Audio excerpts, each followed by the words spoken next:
नमस्कार दोस्तों, स्वागत करता हूं आपका एक और नई स्टोरी में। आज की जो हमारी स्टोरी है वो मेरे एक सब्सक्राइबर जिनका नाम अर्जुन है उनकी है। तो आइए इस स्टोरी को सुनते हैं अर्जुन की आवाज़ में। लेकिन उससे पहले मेरी आपसे एक गुजारिश है, यदि आप इस स्टोरी को पूरा सुनोगे तभी आपको मज़ा आएगा और साथ ही हमारे चैनल को सब्सक्राइब भी कर देना। तो चलिए बढ़ते हैं स्टोरी की तरफ। नमस्कार दोस्तों, मेरा नाम अर्जुन है और मैं राजस्थान के एक छोटे से गांव में रहता हूं। आज जो मैं आपको ये कहानी सुना रहा हूं इस पर शायद आपको यकीन नहीं हो, लेकिन जो मैं आज आपको बताने जा रहा हूं वो मेरी ज़िंदगी की सबसे डरावनी सच्चाई है। ये कहानी आज से लगभग 4 साल पहले की है, जब मैं अपनी पढ़ाई को पूरा कर गांव वापस लौटा था। कुछ दिनों तक सब कुछ ठीक चल रहा था, लेकिन एक दिन हमारे पड़ोस में रहने वाले चाचा,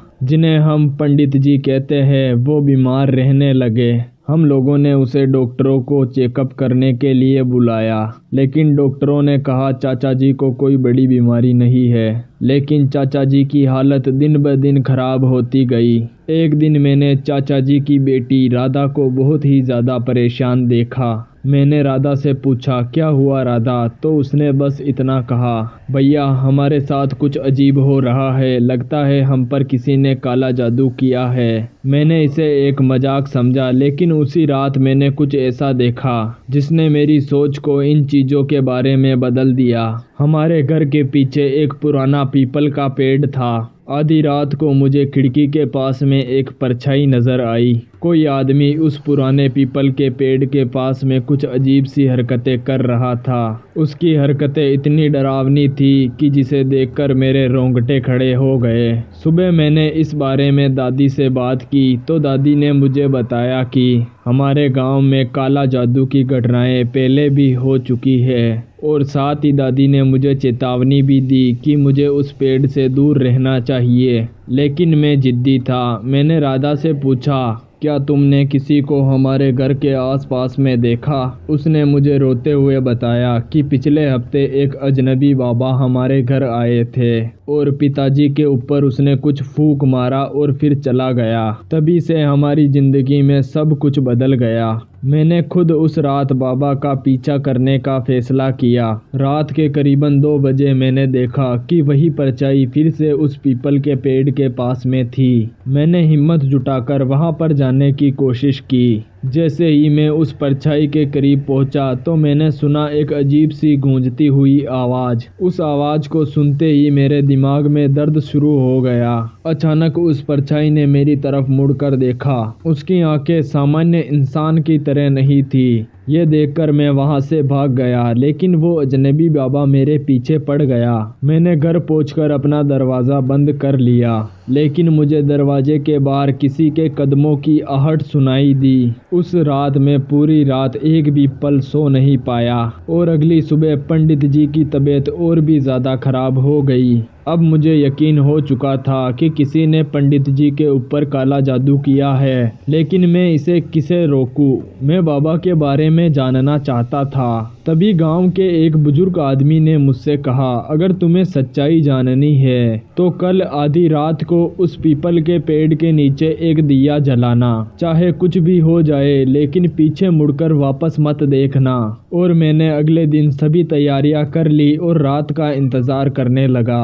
अब रात भी हो चुकी थी। आधी रात का समय था और पूरा गांव सो चुका था। मैं एक हाथ में दिया और एक हाथ में हनुमान चालीसा लेकर उस पेड़ के पास में पहुंचा। वहां पर पहुंचते ही मुझे अजीब अजीब चीज़ें महसूस होने लगी। जैसे जैसे मैं दिया जलाने के लिए नीचे झुका, हवा अचानक से तेज हो गई। मुझे ऐसा लगा कोई ऐसा नहीं चाहता कि मैं वहां पर दिया जलाऊं। मैंने किसी तरह से दिया जलाया और वहीं पर बैठ गया। कुछ ही मिनटों में मेरे चारों ओर अजीब सी आवाज़ें गूंजने लगी।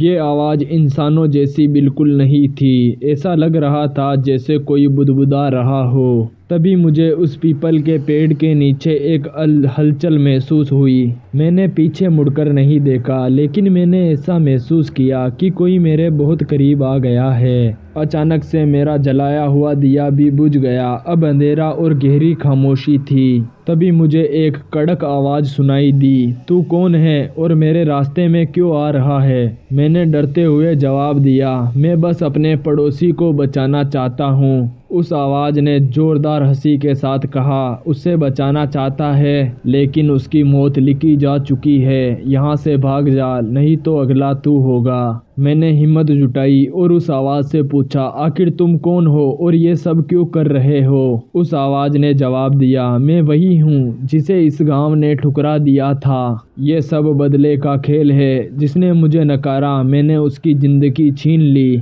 अब मुझे समझ आ चुका था कि ये वही बाबा है जिसे गांव वालों ने कई साल पहले इसे गांव से भगा दिया था। लेकिन उसके पास ऐसी शक्तियाँ आखिर कहाँ से आई? तभी उसने कहा, अगर तुम्हें सच्चाई जाननी है तो कल रात इस पेड़ के नीचे आकर मेरी समाधि को खोदना।